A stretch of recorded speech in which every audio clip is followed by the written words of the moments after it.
Hello and welcome to DFS Coach Talk. It is Thursday, March 4th, 2021. I'm Andrew Hansen alongside Joe Sarvati, affectionately known as Coach. It is the last slate of the NBA first half before the All-Star break. Coach, I hope you brought your appetite for this 9-game slate. Oh, Lord, I really did, man. I'm hungry today as we get into this slate, but yesterday was interesting. It did not go well for me overall with my plays. I was disappointed in some fellas and a few guys smashed that I wasn't expecting for sure. So really bummed about that. Had some great calls too. Real pleased with my 3-point team. That little deal that they did on FanDuel yesterday with the 3-3 deal. I had all 9 guys hit their 3 and that lineup cashed for me. So that was an accomplishment.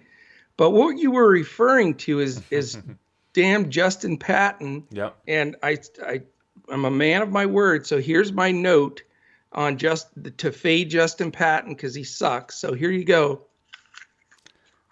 Oh, wow, that looks like a nice little snack. Yeah, there you go.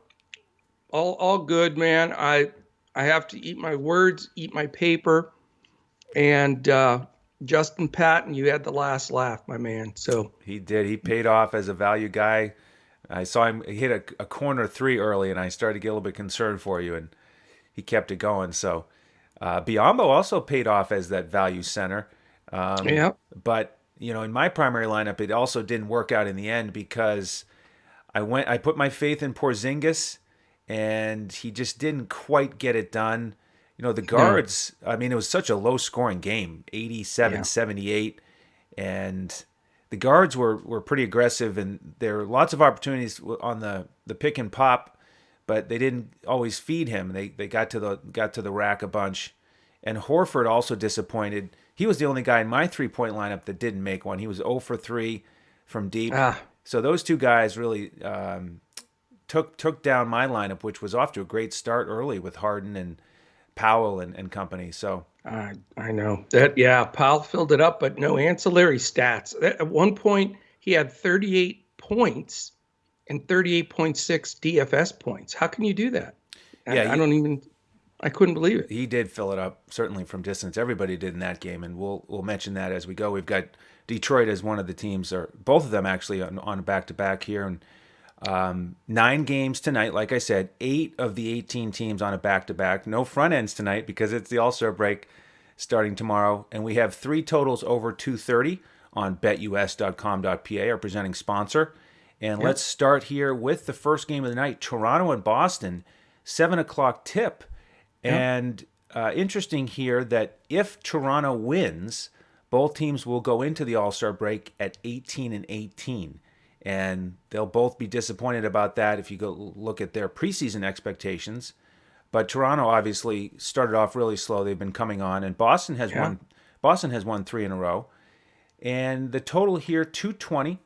Boston favored by 8, and same guys out for Toronto: Van Vliet, OG Anunoby, Siakam, and everybody ready to go on the Boston side. So, do you want to break down these projected lineups tonight? Sure, absolutely. And it's interesting if Toronto does win and they both go into the break 18 and 18, I think Toronto's going to be thrilled. They're stuck in Tampa. They're trying to have their families there. They're all kinds of issues with their kids for schools. It's just a big disaster for the poor Raptors franchise. And they started that 2-9 to, trying to get adjusted, but the fact that they could get all the way back to 500 at the All-Star break, I think they're going to be thrilled. On the other side of the coin, Boston, obviously they've won a few games in a row, but, Stevens and Ainge, getting some shots in social media and just stuff that Boston's not used to, struggling for a while there. But they're certainly getting their feet about them. And I think, they're getting better, but they're certainly not where they expect it to be. So I think these two teams are going to come into this game and play hard. Should be a fun game to watch. Definitely some strong players on both sides. You'll see the entire industry just rushing to Terrence Davis since he had a good game yesterday and played good minutes. And I'm sure will be a value target for everybody, but I don't know, man. I think that might be a smidgen of a trap.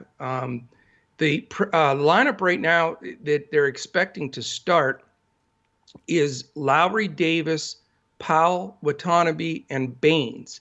So, it's funny because, Powell went crazy yesterday. You wonder if he can keep that up. And it is disappointing when somebody's that points dependent. Kyle Lowry, that first quarter, it looked like he might be the high scorer of the night. And he really hit the skids towards the end of that game. So I think he'll bounce back. Powell's got to be a consideration, especially with that missed position of small forward when he's more of a shooting guard, I think, on FanDuel.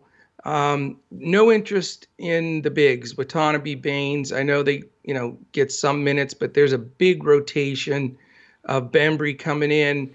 We know that, our tall, skinny, wonderful dude Boucher is also going to grab some ownership, but you just never know the rotation for sure on the amount of minutes that Nurse is going to give him. So, it may be just plug in Lowry like yesterday and not try to stretch a secondary guy. For Boston, you've got Jaylen Brown is back in this game, correct? Correct. Yeah, because I saw him cleared, but there was a question yesterday whether he'd be ready to roll. So, with Walker, Brown, and Tatum, we mentioned this a couple days ago. It's starting to feel like that Phoenix scenario almost, where you got the three guys now all splitting some usage, and not really smashing their number like when a lot of games, two of the three of these guys were out, and it was an easy play. But I think Toronto's defense is okay. It hasn't been playing great lately, and certainly not the same with their guys missing, specifically Anunoby. But I don't know. I mean, I don't really want to spend up.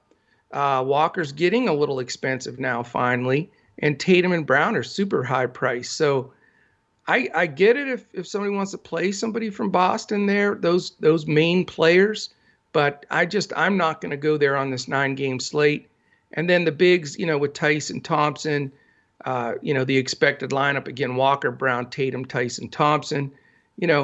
Tice smashed the one game. Thompson had a lot of rebounds, but they also rotate a decent amount of guys. And so, for me, this isn't going to be a big exposure game. I think it will be a good game, but I think Lowry's probably going to be my only plug and play here. I could go to Lowry for sure. I think he can handle the back to back. Powell, is in play for me. He's creeping up a little bit. And then in terms of the prices here, I noticed that FanDuel priced up the Toronto value guys. DraftKings did not. Right. So I think they're more attractive over there.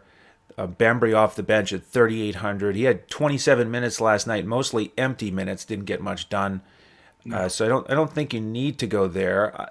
I will consider Boucher here, 6,600 on both sites, and he got to finish out that game last night, and he was just a smidgen off on rebounds and blocks, and I think even a couple threes. Yeah, I think he'll have all the opportunity here to get hopefully close to 30 minutes, and it's a fair price tag, so he's playable there. On the Boston side, I mean, the thing is, Toronto and their 12th ranked defense just aren't as strong with all those guys out, and we saw Detroit really take advantage of it. We had Wayne Ellington hit 8 threes. We had Dennis Smith Jr. and Mason Plumlee had triple doubles. How about that? That was one of the strangest games I've seen in a while, man. That was nuts. And so I'm looking at Kemba Walker a little bit. I like how he's trending. He's had 3 straight games with over 40 fantasy points. He's had 4 straight games where he's made at least 3 3-pointers. Around 7K, he's playable for me. And then he looks healthier than he had prior. He looks like he's finally, hitting his stride. Yeah, and he needs his legs under him, obviously, because he's smaller and to power up into that jump shot. Tatum, maybe, but he is a little pricey, so I probably won't go there. I'd probably go to Kemba if I'm going to go to any of the Boston starters. And then Robert Williams III is a consideration for me off the bench. He did fine against Boucher when they were matched up in the first regular season meeting. These teams have played twice. So you could go there. He's starting to establish more of a role, and I like that when he's out there, he's the big. When Tice and Thompson are out there together, they're both the bigs, Right. splitting the rebounds. But Robert Williams III has that paint to himself. He's definitely their center of the future, no doubt about it. All right, game two, we've got the Clippers and the Wizards, and this is one of our good totals here, 235. Yeah. Clippers favored by 5.5. And I'll mention it. You can plug your ears if you want. Right now, they've got Kawhi listed as questionable. Beep, beep, beep, beep, beep. There were about 3 F-bombs for you that I saved you having to listen to. That's all right. Let's go. We've got Marcus Morris doubtful, dealing with a concussion. Patrick Patterson out. And everybody ready to go on the Wizards side. Yeah, I mean this should be a high scoring game. I mean the Clippers have not played the kind of D that we're really used to them seeing them play, but we need this stupid Kawhi news before we do anything, and hopefully it's not after lock like it was the other day. That was just incredible.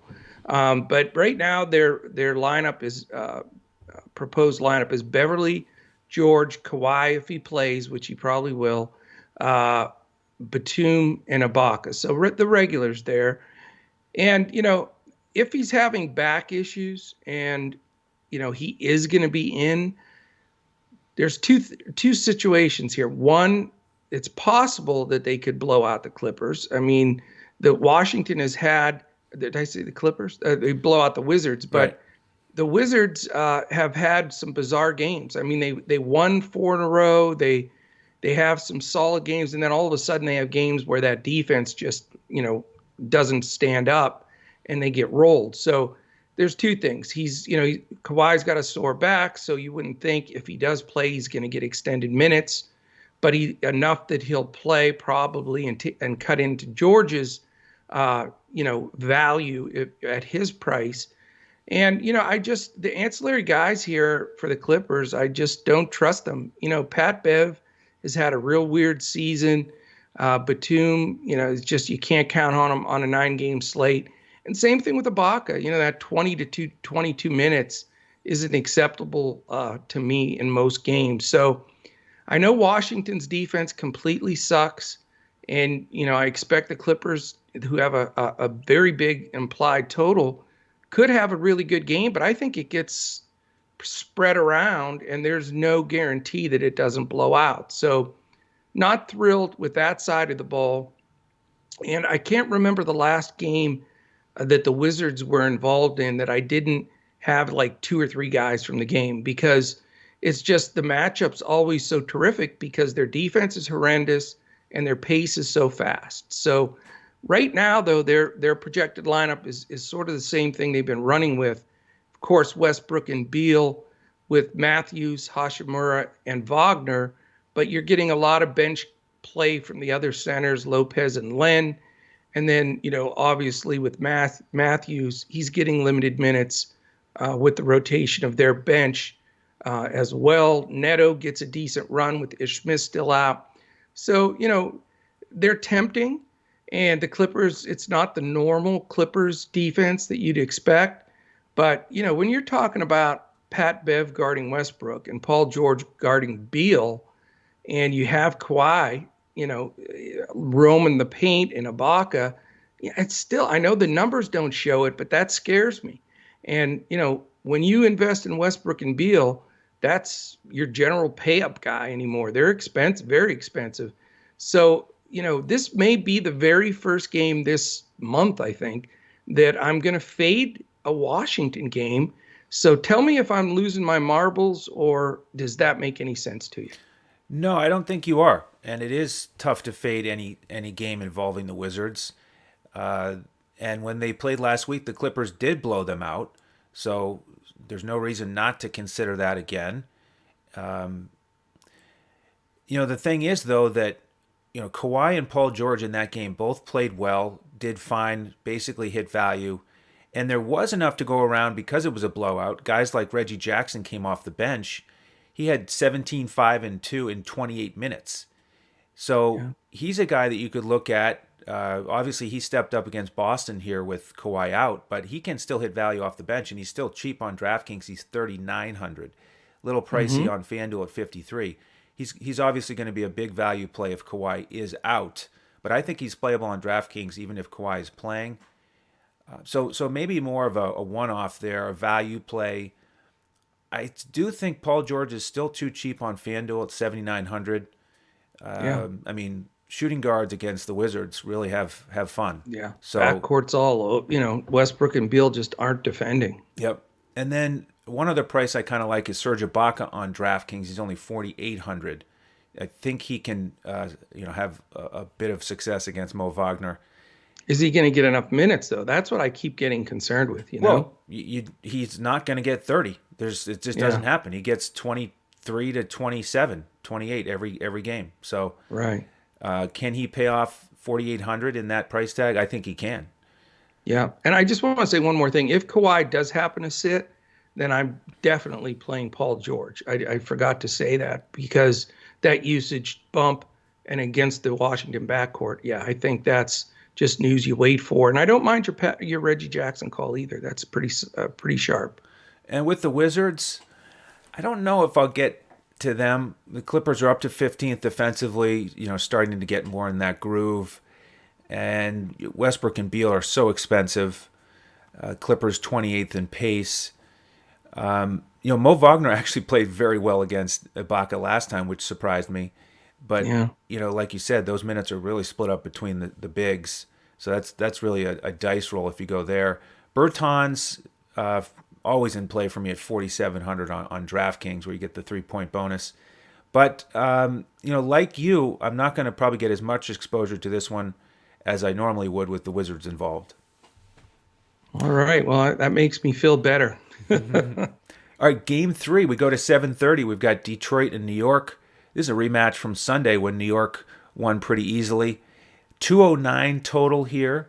New York favored by 7 at home. These are the slow teams here. 24th and 30th. And we've got the Knicks still 4th in the league in defense. And it's a back-to-back for Detroit after that win against Toronto. Injury news here. I've got Grant and Jackson questionable for Detroit since they sat out last night. And on the New York side, we've got Elfrid Payton and Taj Gibson doubtful and Derrick Rose questionable. Yeah, this game gives me a headache just looking at it. I mean, how do you judge that crazy Detroit performance in this last game with the 2 triple doubles with Smith and Plumlee? It's like, you got to be kidding me. And it's just a hard game. The pace sucks, but Detroit's defense isn't good. We know the Knicks run their players a lot of minutes, and considering there's a break coming up, the only guy participating from the Knicks side in the All-Star is Randall. So you'd think you'd give him a little extra run, but we need the news, man. I mean, it's just, you got to know if Rose is going to suit up or not. That's important. The Detroit side right now, they have Smith Jr., Mikhailuk, who hit some nice shots in the last game. Sadiq Bey, who was really trash in the last game. He couldn't do anything right.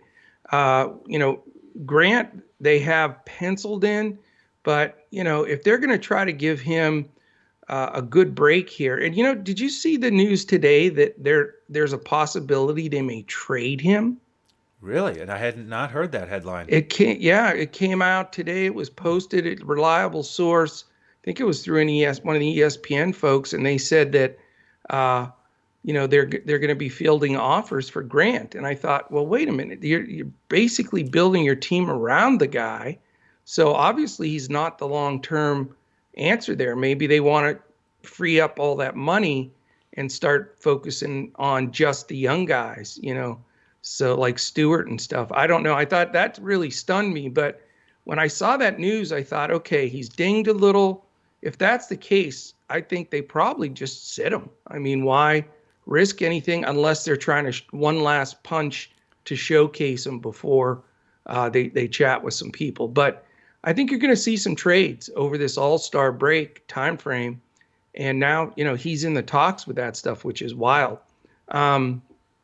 So, I'm not going back to Smith here. I get it, but New York's defense is tough. Their pace is horrific as far as for DFS purposes.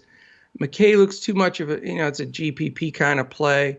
I'm not trusting Bay too much right now.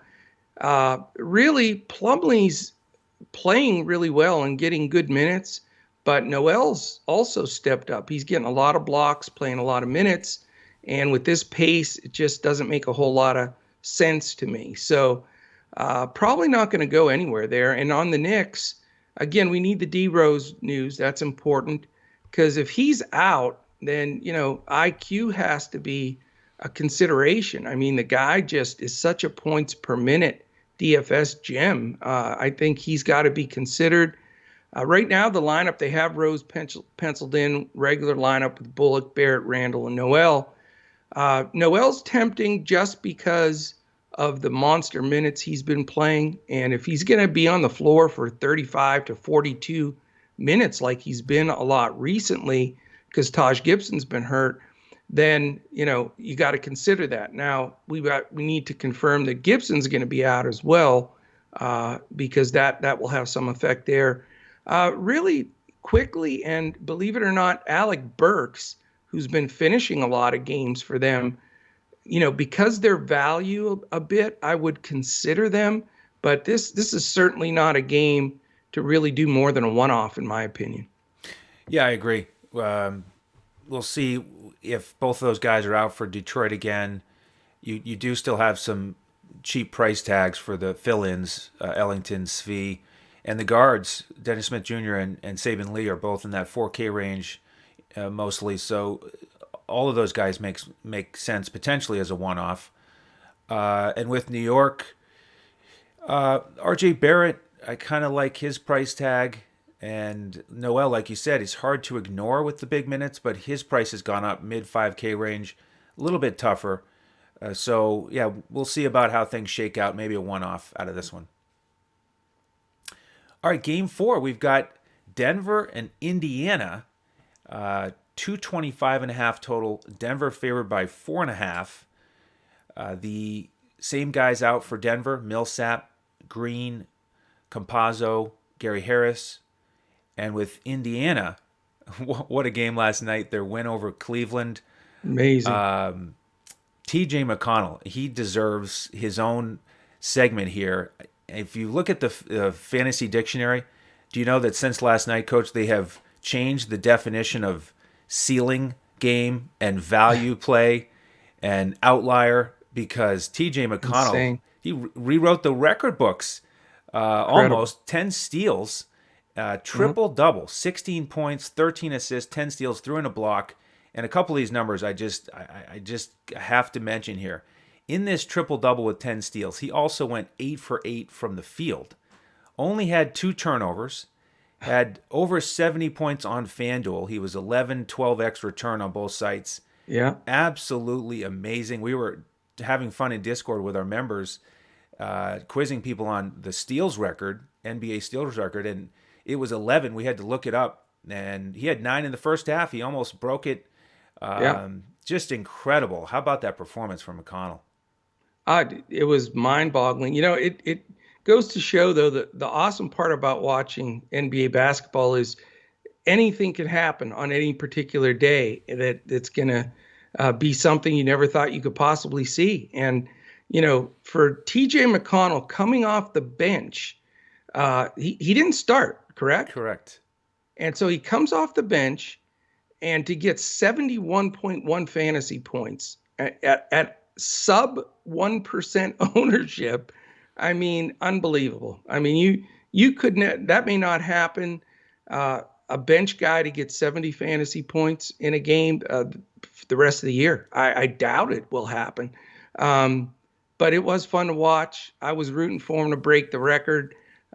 It was somewhat amazing, really. And he ends up with a steal at the very end of the game to get to that 10th steal that was really a difference maker in the final outcome. So amazing performance by him. It was a fun game to watch. But anybody that chases back to him today, you've got a lot more courage than me.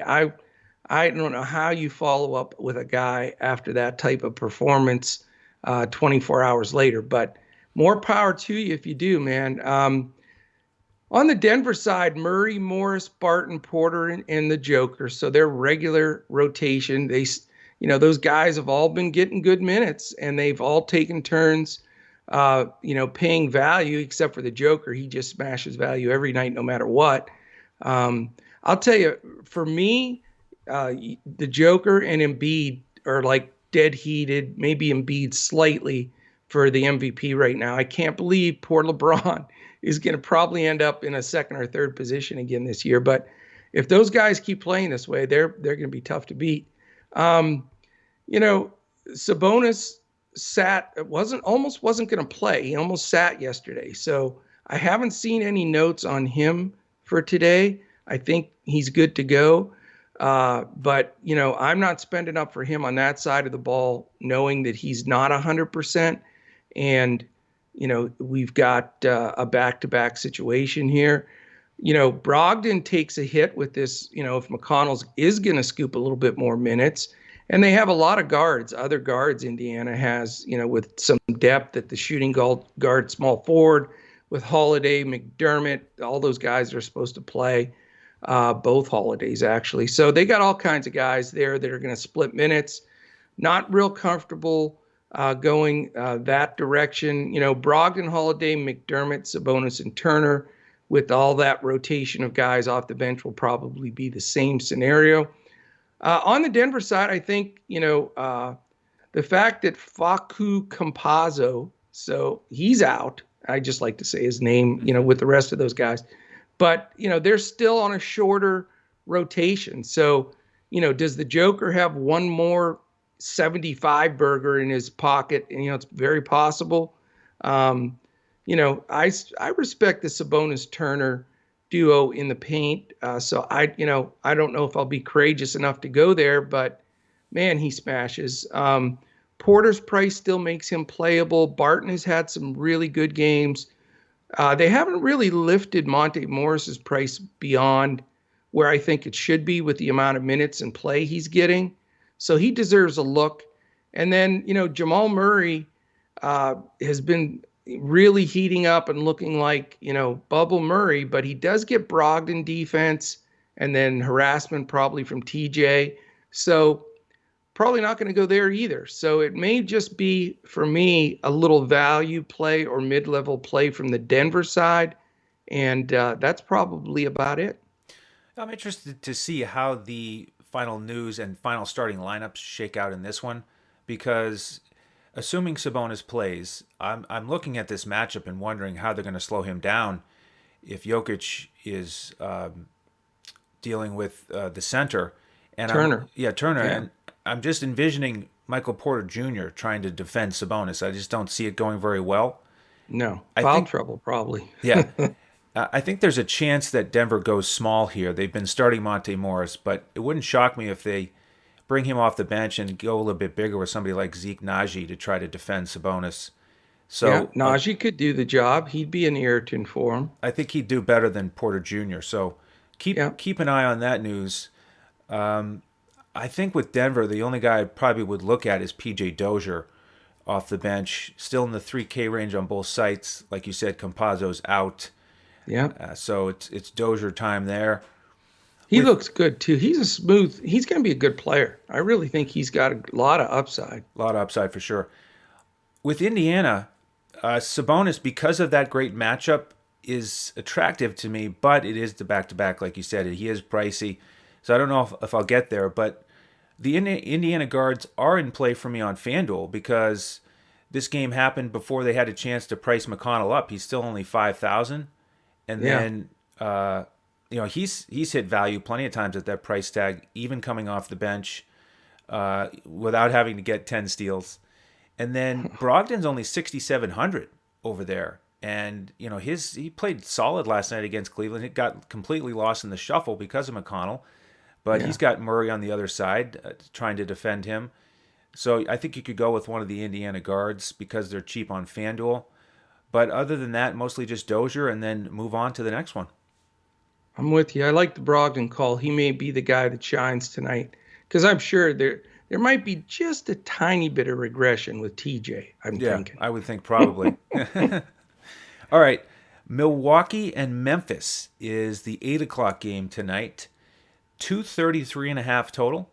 Milwaukee Nice. favored by 6 on the road here. And everybody ready to go for Milwaukee. We've got Grayson Allen still out for Memphis. And this is a pace-up game here. 5th and 8th in pace. Memphis has that 7th-ranked defense, though. Do you think they can slow Milwaukee down at all? Well, it's a huge help that, in this last week or two, they've been missing either Dylan Brooks or Kyle Anderson almost every game, one or the other. The fact that they're both penciled in right now, I think, gives them a fighting chance defensively, because those guys, definitely, step it up and can get after people. But this game is a little too juicy for me. I think it should be a high scoring. I think Giannis to me is the smartest, safest, and most sound pay up option at his price. I know it's a hard pill to swallow, but I'm probably going to Mr. Giannis here. I think that he's just in a position with against a team that's going to be, have trouble matching up, whether it's Clark or, I don't know if they even try Anderson on him, but, you're probably going to see a rotation there. And not that any of those guys can stick with him by any stretch. So I think Giannis is a standout for me. Regular lineup for Milwaukee with Holiday, DiVincenzo, Middleton, Giannis, and Lopez. After that, I mean, there is some value that's still there with DiVincenzo and Lopez, but they're options. But with the rotation and all the guys are bringing off the bench with Augustine and everybody, you can get really stung by that. And I think on a big slate like this, you don't have to really dig that deep. So I know Middleton's price is still mid-level, but Dylan Brooks is a maniac on D. So I think he gets that assignment. So Giannis on that side, and then Memphis, their lineup is if Anderson's back in, it'll either be Morant, Bain, Brooks, Anderson, and Valanciunas, or Clark in there for Anderson if they want to match him up on Giannis. But more than likely he'd get in foul trouble there. Not quite enough lateral speed, I don't think, for Clark. I mean, he can block some shots, but that Euro step from Giannis is unstoppable anyway, but especially for a guy, I think, like Clark. So on the Memphis side, if they're going to hang in there and be in this game, the spread's not that giant, and it is in Memphis. They're going to have to get some big games from somebody. Now, Drew Holiday's defense and his minutes are increasing. Definitely scares me for John Moran. I still think Drew is one of the top 5 point guard defenders in the league, if he's right, if he's healthy enough. And I don't think they'd be running him out there if he wasn't. After that, you got the big cheap Desmond Bain. If he's going to get hot and hit some shots, the rookie, risky, but certainly has potential there. Dylan Brooks will probably also get Middleton defense. So, I think they cancel each other out for the most part. Really not trusting the Kyle Anderson, Brandon Clark minutes now that Anderson's back. And that, eliminates that spot plus Giannis's defense. I guess you can take a small look at Joval here. He's been wildly, bizarrely inconsistent lately, getting in foul trouble and just, disappointing in certain spots. But then other spots, he's getting 20 rebounds in 20 points. So I don't know, man. I mean, if you really think Memphis is going to stick in there and make it a game, and like me, you're going to roster Giannis, I want to have something on the other side, to give a little balance for an extended run. And, if it's Jovel or the pay down of Bain, that's probably the two spots that I'm looking at right now. Okay, yeah. So Giannis, haven't made the decision on the pay up tonight, but he's definitely up there in the conversation. I agree. Those guys just don't have the size, power speed. Like you said, nobody really does, but I don't really like the matchup for anybody that I think they're going to throw out there for Memphis. Yeah. I do like Middleton on FanDuel still at 7,500. I like that price. And I was really frustrated in that last game against Denver because it was a blowout and the Denver starters were out there till about 2 minutes left. They Yeah. pulled the Milwaukee guys with like 7 minutes to go. It was I don't understand that at all. It made no sense. the pop effect. It's on Coach Bud, and it has spread throughout the league, unfortunately, to too many Yeah. places. Now with Milwaukee, I think the thing we need to keep an eye on here is, do they get Drew into the starting lineup, or do they keep bringing him off the bench? If they bring him off the bench, then Ja Morant will get DJ Augustine defense for a bit, which will help. And Ja was awesome in the last game against Washington, one of his best games ever, 35 and 10. Yeah. Still a fair price tag for him, but I'm not sure I'm going to go there. There are a lot of guards here on this slate that I kind of like. So not necessarily looking there. Brooks, I do kind of like on FanDuel at 5,200. Winslow's a value play we've played recently. True. And Yeah. he's done well. Now he's in the 4K range on both sites, so a little bit tougher to get to. So this is it's a high total game, great pace.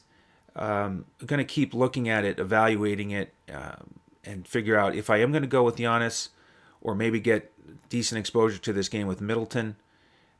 Not sure I'll get to anybody on the Memphis side, but lots of potential here for sure.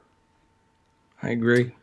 All right, the next game we've got 8:30. It's Miami and New Orleans. Pelicans favored by 3 here, 227 total.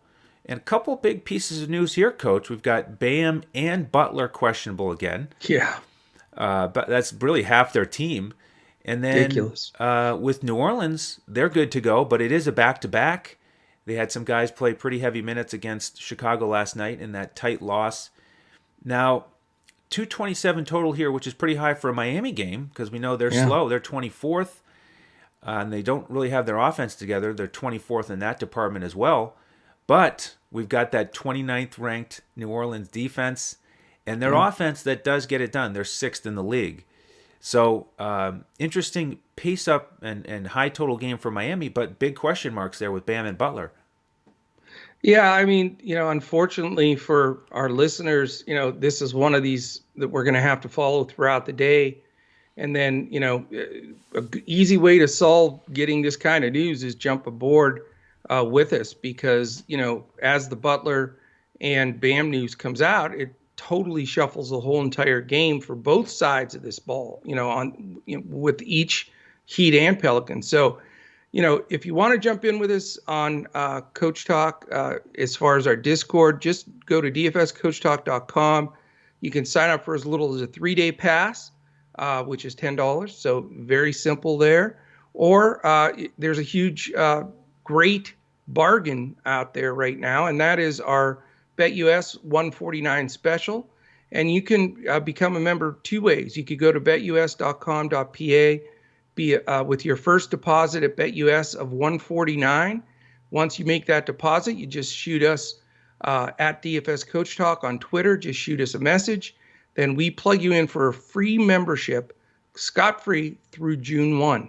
So, I mean, you get to play the 149 on BetUS, play some of these awesome prop bets and such that some of our members like Jay Davis, Josh has been putting out some really cool props. And I know Andrew's been hot as well, posting stuff in there. So a lot of people are having fun with that side of it, the betting side of it. And this BetUS opportunity gives you a chance to do that and then ride with us free until June 1. If you have no interest in BetUS or you've already deposited there, then you can just go to our website, hit the button. It's just a membership join. It's only $149, and that goes to June 1st. Same thing. So great deal any which way you want to slice it. And, this way, news like this Miami game and Bam and Butler, you don't have to sweat it and look everywhere else and be under the gun as lock approaches. We'll be following it, posting information. I mean, we have such great people in our Discord. They get to it quick and they're posting stuff up there, letting everybody know, hey, this is, what just posted or what's going on. And we have so many people in so many NBA cities. We're getting some of that local flavor of knowledge too, which we will in Miami. We have some South Florida folks. So definitely would love to have you join us there. And if also the one ask, as long as I'm on a roll here, I had the high fiber diet of, paper to start out. I'm Right. all wired now. But it's, if you're on YouTube and you're watching this, please take 5 seconds. This is the perfect time to do it. Hit the thumbs up. Go ahead, click the button. Boom. Hit the subscribe button. I'll wait a second. Okay, you got that. And then the little alert up at the top. This way you know when our podcast posts. So that really is important to us.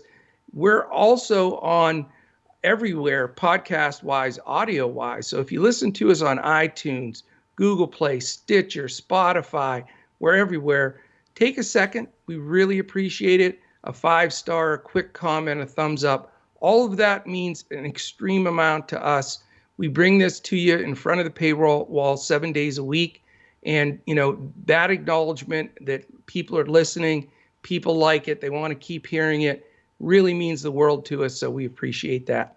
All right, back to the Miami Pelicans game. Miami right now, and they're hoping that those guys are in. It's Nunn, Robinson, Butler, Olynyk, and Adebayo, their normal group. But again, news relevance is going to be important. Pelicans have been rolling with like a healthy team, but they're not winning. They're 15-20 with the Ball, Bledsoe, Ingram, Williamson, and Adams lineup, and then a nice solid group off the bench with guys like Josh Hart, etc. So why they're struggling so bad basically has been their defense. I mean, they just been getting filleted on threes and drives to the paint, which is surprising. You would think that, with the athleticism and some of the guys that they have, even Adams, has had a good career defending in the paint, but it's not getting done. So Van Gundy, I think, feeling a little bit of smoke here. I think they'll come out and try to really play well here. But, I'm more interested on some of the Miami guys, but I can't commit to it until I see what the Butler Adebayo news is. If they're both out, then I think 2 or 3 Heat make absolute perfect sense. Dragic, Nunn, Duncan Robinson, Hero, those guys all become plays. Princess Achua or whatever, or is it no Precious? I can't distinguish between the two now. I still mess it up. He'd become in play. So this game could end up being a stat game or a pass game. It's that much on the news.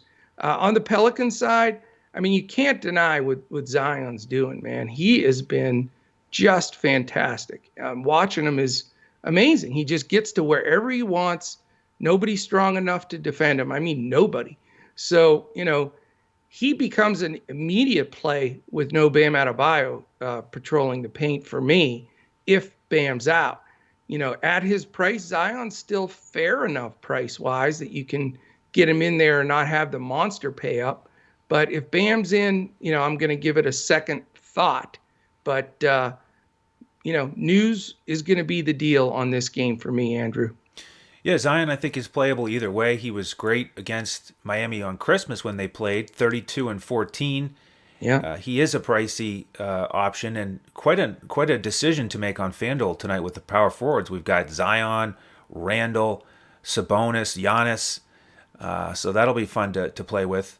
The other Pelicans are a little pricey for me. It's funny. It's almost like the Pelicans guys are priced as if they're playing the Pelicans, whereas Miami's priced as if they're playing Miami. I think the values over there with Miami are a lot better. Even if just one of those guys, Bam or Butler, is out, then Dragic, Nunn, Hero, all squarely in the mix. I kind of probably leaning towards Hero a little bit. Again, when you come off the bench and you run the show, you feel a little bit better than with Dragic and Nunn splitting everything up while they're out there. Plus, you've got Duncan Robinson out there shooting threes, who, by the way, could fit into that little Bojan Bogdanovic That's right. context that 3 point narrative. you Yeah. nailed. We've been on that, and I don't usually play Duncan Robinson on FanDuel because you don't get the 3 point bonus, Right. but he's playable on both sites for me today. This is the type of game where he could hit 6x, give you 30 fantasy points. Yeah. And then He'd certainly Iguodala, be my pick if the 3 point contest thing was today. right? Exactly. And then Iguodala is still a good price on DraftKings if Butler's out, and Achua.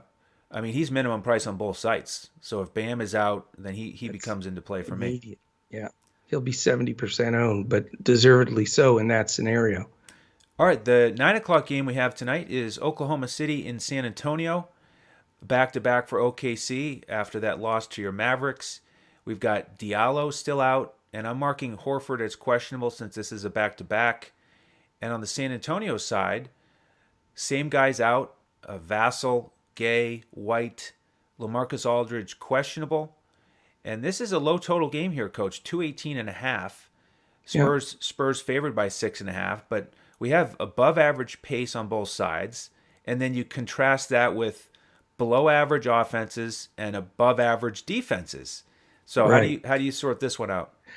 Well, these are two, definite headache teams trying to figure out the deal. Anytime there's a game where I don't like the matchup and I have the capability of fading Pop's entire team and rotation and insanity, I do it. And I'm going to pass this game. I'll just jump right into it there.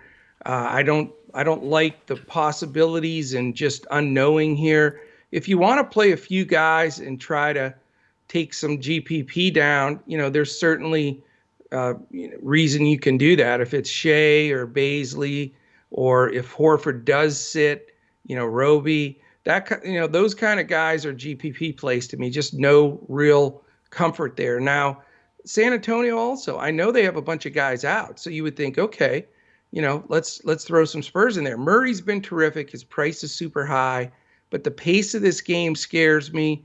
I don't trust Walker. DeRozan's price too high.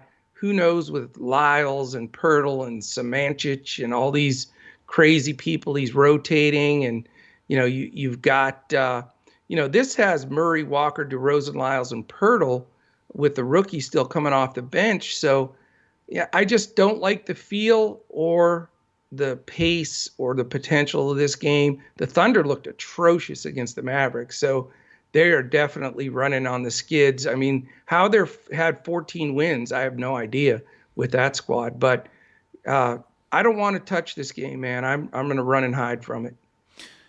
Yeah, how about OKC? I think the sample size is starting to catch up with them because they're now 30th in the NBA with their offense. They just don't have it. They stink. Ty Jerome hit value again for us off the Yes, bench. he did. We took a lot of heat for putting him in there too, and he got it done. Filled the 3K range. He's playable for me with Diallo out. Roby will be a value play that a lot of people will look at. I think on FanDuel at 4,600, you could go there, but I really respect Pirtle's defense. So I am actually more likely to play Pirtle tonight. He's the one Spur that I like. I've got this image seared in my brain from when Roby started against Denver and Jokic was backing him down in the paint, scoring over him at will with absolutely no resistance. Right. And I think Pirtle can do the same. He's not a huge offensive focus. He's complete opposite compared to Jokic in that way, but he's got the size and skill to do it if they feed him. And he's obviously great defensively. So I like Pirtle here as the one guy you can kind of trust. We got to make sure Horford's out, though. That's key. Yeah, definitely. Yeah, this is if Horford is out, then I'm looking at Pirtle. And I'm not going to look at anybody else for San Antonio because I think DeMar DeRozan will have to deal with Dort's defense. Murray's too expensive. And it's just going to be a complete mix with Lyles and Keldon Johnson and LaMarcus Aldridge if he plays. So. Headache. Yeah. All right, Coach, we've got 2 10 o'clock games to go with a lot of firepower and pace in this first one with Sacramento. They're facing off against Portland, back-to-back for both teams. Big total here, 236.5. Portland favored by 4. We've got Halliburton still out. Hassan Whiteside and Jabari Parker questionable. And on the Portland side, everybody's ready to go. And how about this? Defense is number 28 and number 30. Sacramento's got that 8th ranked pace, and they're both top 10 in offense. So a lot of Wow. firepower here to work through. No doubt. This is which game are you talking? Sacramento, Portland, or Golden State, Phoenix? Sacramento, Portland. Okay, I'm sorry. It's out of order on my sheet. So there we go. All right. So yeah, because you had mentioned Portland, I was yeah, this game, I mean, let's face it, these teams don't defend. I mean, you gotta have multiple exposure here. I mean, I paid up for Giannis, mentioned a ton of value guys, but this is where little pay up and some mid-level guys come into play for me. You know, both of these teams are not shy to score the ball, that's for sure. Sacramento's probable lineups: Fox, Hield, Barnes, Bagley, and Holmes, just like it has been. You know, with Halliburton being out, it has really raised really Fox and Hield up the most.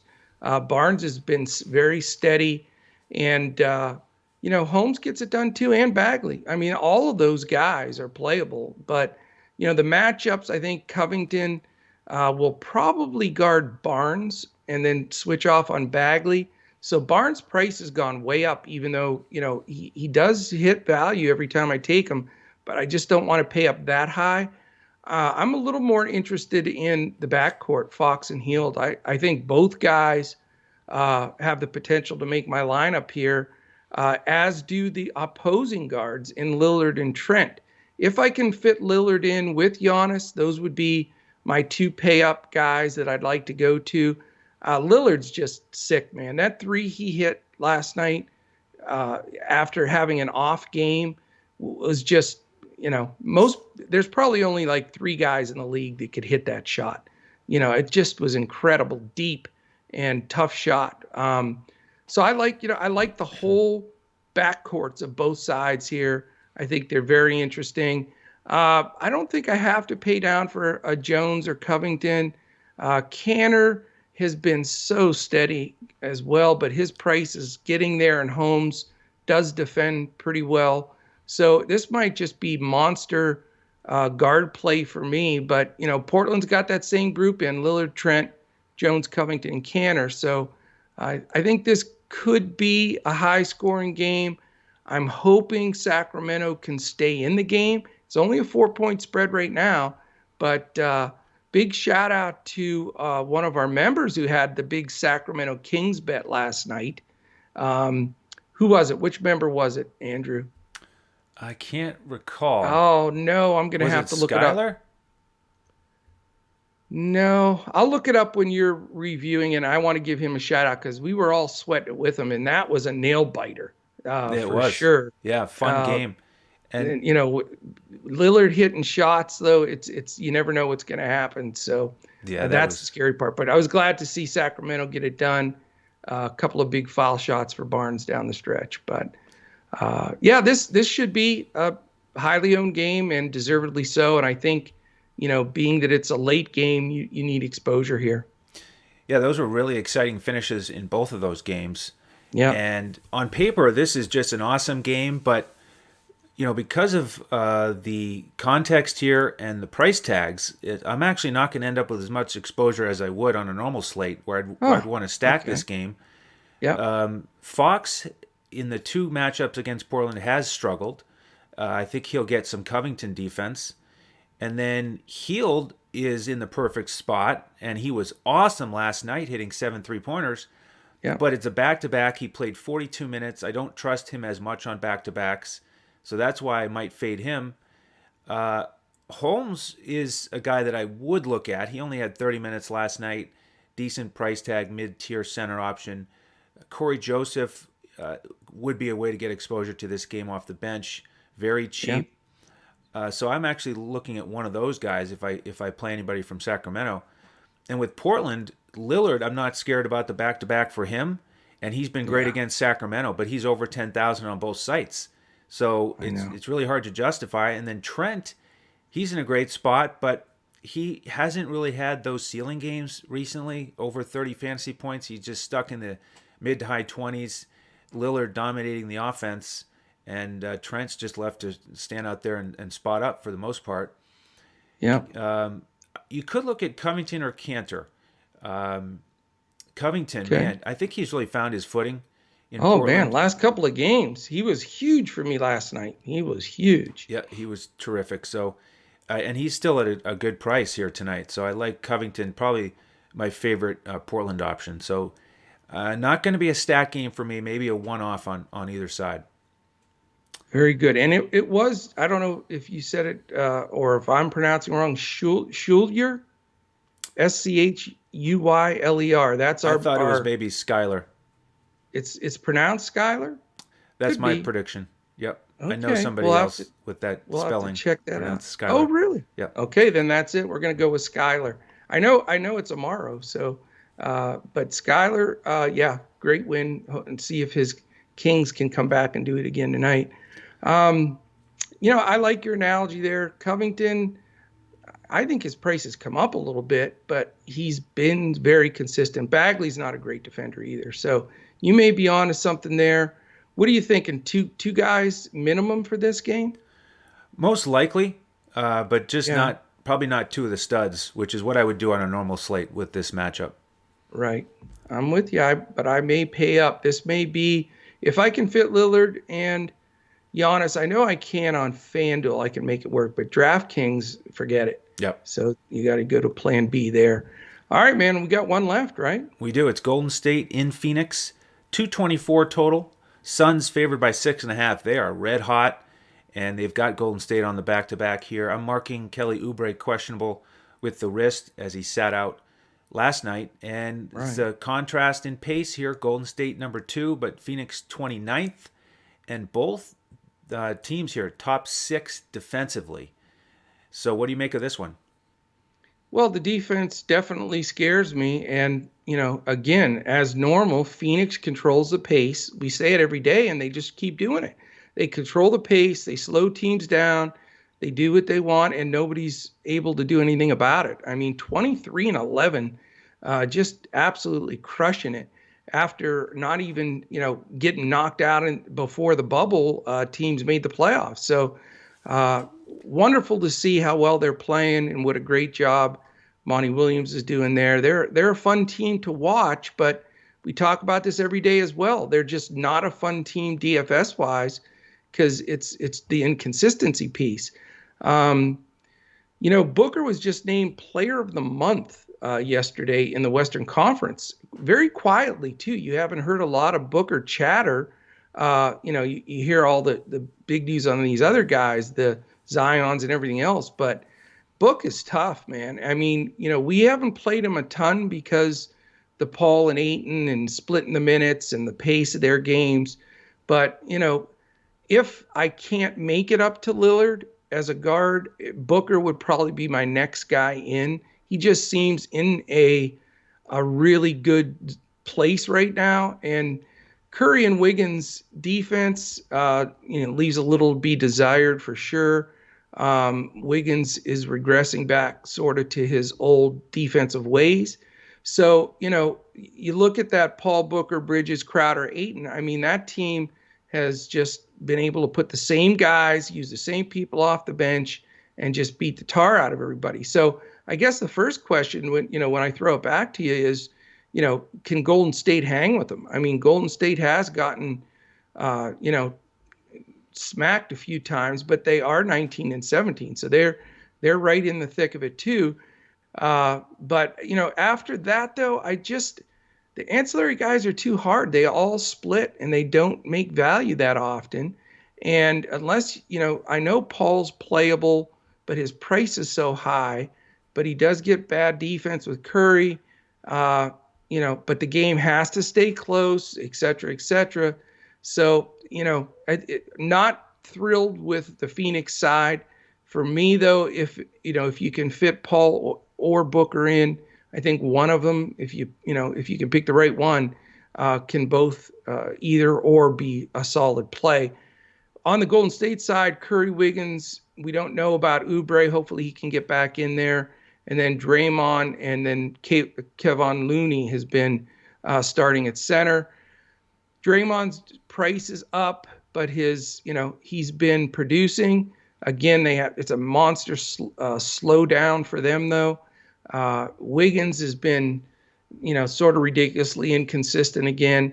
It comes down to Curry for the pay up, but I'd rather pay up for Lillard or Giannis or some of the other big names, or even Booker, because Chris Paul defense, the pace down, just doesn't fit into Curry game. But hey, he's Steph Curry. He can make shots from half court if he wants to. So uh, more than likely, just a Phoenix one-off for me. This isn't going to be the biggest, highest owned game by any stretch for me.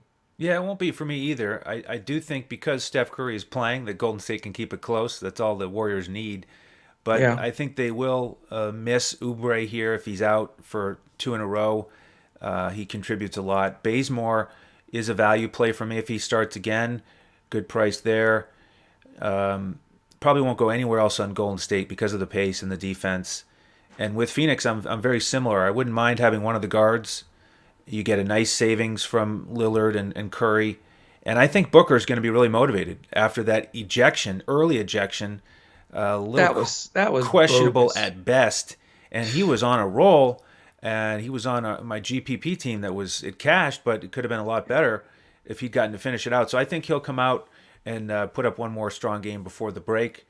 And Crowder, I kind of like, assuming he starts again, mid 4K range. I think he can hit some open threes here. That's an opening that I noticed with Golden State and Portland last night. You had Covington getting some open threes with Draymond sagging into the paint. So I Yeah, think Crowder could take advantage of that if he gets 26 to 30 minutes. picking on Draymond, huh? Wow. Did you notice though, with all the teams and all the games today, I didn't point anybody out and trash them, because Smart. I'm That's a on a smart small move. streak lately where my trash guys create scenarios where I have to eat paper. You don't want So that. I'm nice to everybody today. Nobody's 100% fade. So those people that were barking at me on social media for reverse jinxing some of these guys, there you go. I didn't do it today. That's right. Well, we hope you all enjoyed it. Get you ready for the last slate here before the All Star break. And we will have coverage over the weekend, so stay tuned for Yeah. that. And then we'll get back after it for a big second half of the season. Absolutely. We're going to have actual days off in basketball. This is going to be so weird. It's going to be very strange. So we can all take advantage of it and come back even stronger after the break. So we appreciate all your support here in the first half of the season. And have a great weekend, everybody. Enjoy the All Star game. And then we'll see you on the next slate as we look to crush it in DFS.